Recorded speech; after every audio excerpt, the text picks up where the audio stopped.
Now, I'm going to tell you something that you won't believe. Throughout our lives, we strive to own a home. Some of us, however, can't afford one and end up living as tenants. Whether we own a home or are tenants, it's enough to keep us within the system. Write in the comments where you're watching from and what time it is. I genuinely want to know who's out there. And if this video gives you even one thing to think about, subscribing and liking costs you nothing, and it helps more than you know. Now, let me ask you something. How many times have you heard someone say, maybe a parent, maybe a coworker, maybe just the voice in your own head, stop throwing your money away on rent, buy something, build equity? And how many times have you heard the other side? The housing market is rigged, renting is freedom, homeownership is a scam. Here's what nobody tells you. Both of those people are half right, and both of them are missing something much bigger. Because this was never really a math debate, it's a system.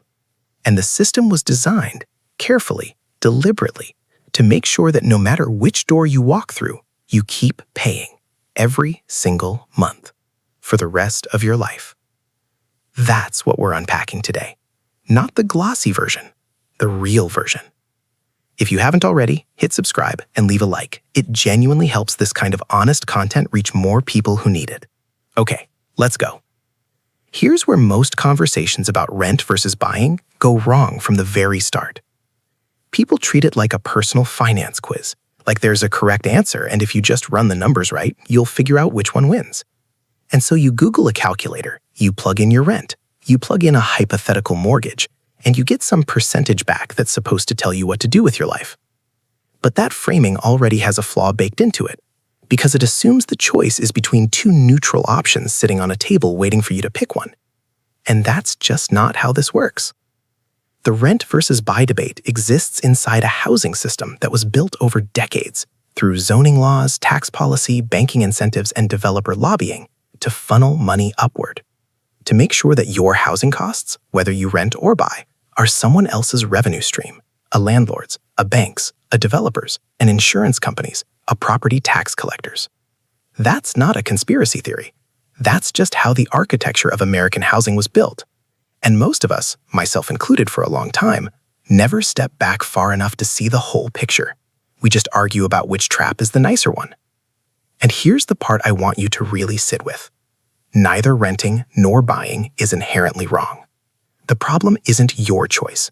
The problem is that the system profits regardless of your choice, and that changes the conversation entirely.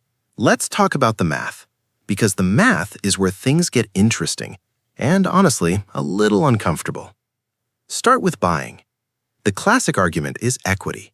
Every mortgage payment you make, you're building ownership. You're investing in something real. And that's true, partially. But here's what the simplified version leaves out. Take a $350,000 home, pretty average by today's standards in most mid-sized American cities. You put 10% down, that's $35,000. Your loan is $315,000. At a 7% interest rate, which is close to where rates have been sitting, your monthly payment is roughly $2,100 just for principal and interest. But your actual monthly cost, that's a different number. You add property taxes, let's say $350 a month, which is conservative. You add homeowner's insurance, call it $150. You add PMI because you put less than 20% down, another $130 or so. And now you're at around $2,730 a month, before you fixed a single thing. Then something breaks, because things always break. The water heater, the roof, the HVAC. Financial planners typically use 1% of the home's value per year as a maintenance estimate.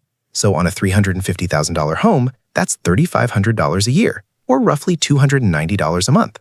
Add that in, and you're closer to $3,000 a month to own that home.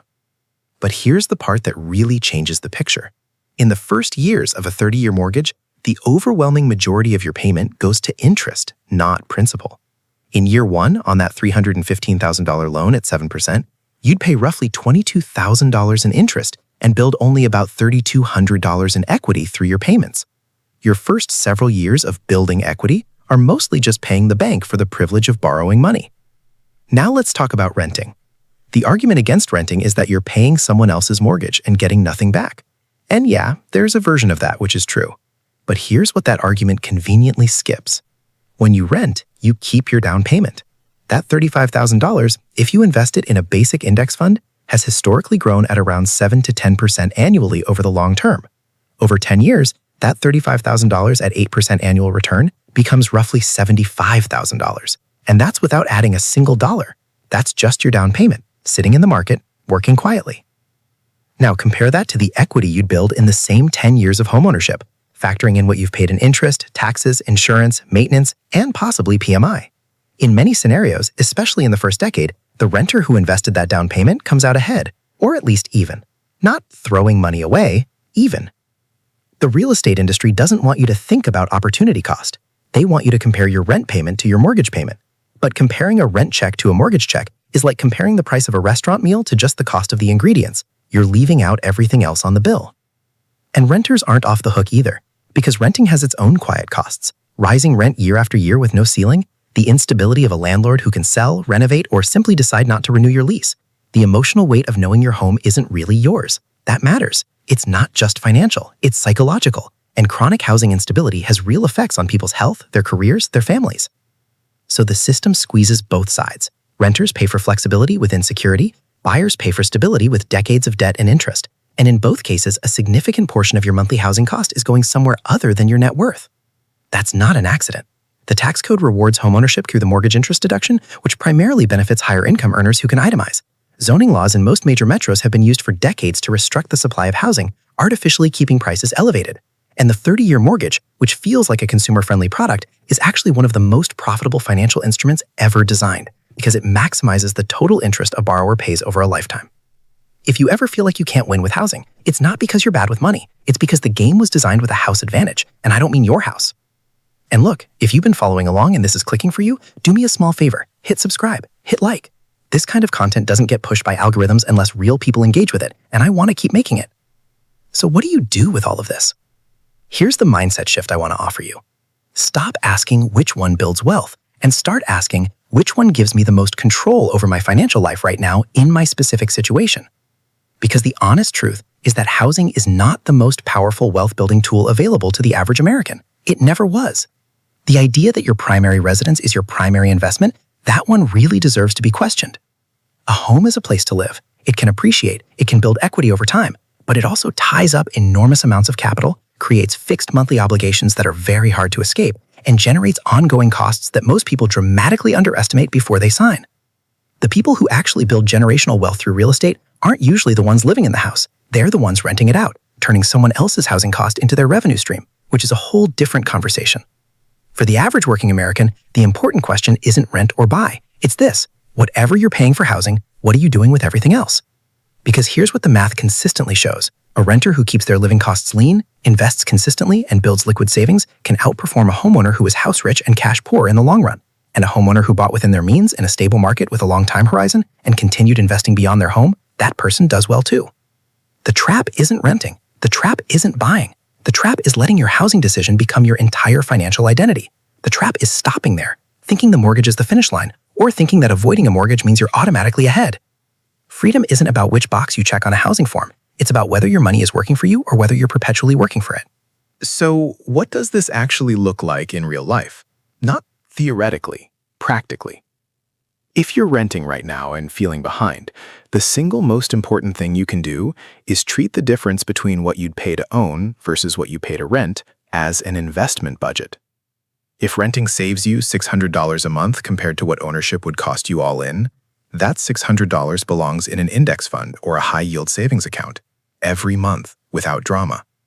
If you don't redirect that money intentionally, the flexibility of renting becomes just spending money, and then renting really does become the weaker choice. If you're considering buying, slow down on the emotional math. Most people calculate whether they can afford the mortgage. The smarter question is whether they can afford the total cost of ownership, taxes, insurance, maintenance, opportunity cost on the down payment, and still have money left to build wealth beyond the house. If buying the house means you're financially maxed out for the next 5 to 10 years, that's a risk worth naming before you sign anything. If you already own and you're feeling the squeeze, you're not alone and you're not stupid. You made a decision inside a system that was designed to feel rational and then reveal its full cost slowly over time.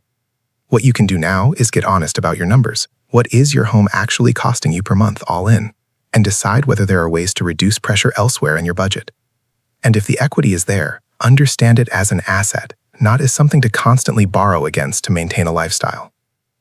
None of this is about being extreme. It's not about never buying. It's not about moving into a tiny apartment and eating rice for 10 years. It's about being clear-eyed, about understanding that in housing, like in most things, the clearer you see the system, the better decisions you make inside it. I want to leave you with something that doesn't get said enough in personal finance. The fact that you're asking this question, rent or buy, what's the right move? That's not a sign that you're behind. That's a sign that you're paying attention, that you care, that you're trying to build something real in a world that makes it genuinely hard to do that. And yes, the system has a built-in advantage. Yes, housing costs in this country have outpaced wage growth for decades. Yes, there are real structural forces working against the average person trying to get ahead.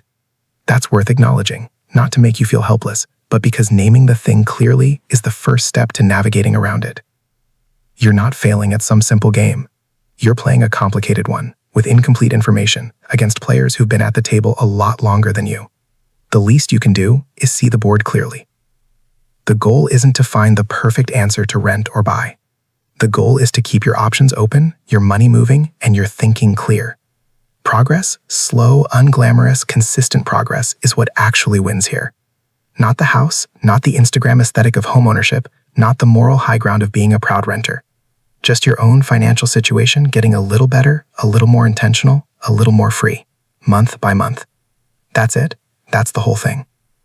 If this video gave you something to think about, I'd really appreciate a like and a subscribe. It sounds small, but it's genuinely how this channel grows and how I'm able to keep making content like this. Honest, no hype, built for people who are actually trying to figure this stuff out. Drop a comment too. Tell me where you're watching from. What's your current situation? Renting, owning, somewhere in between? I read everything. And I'll see you in the next one.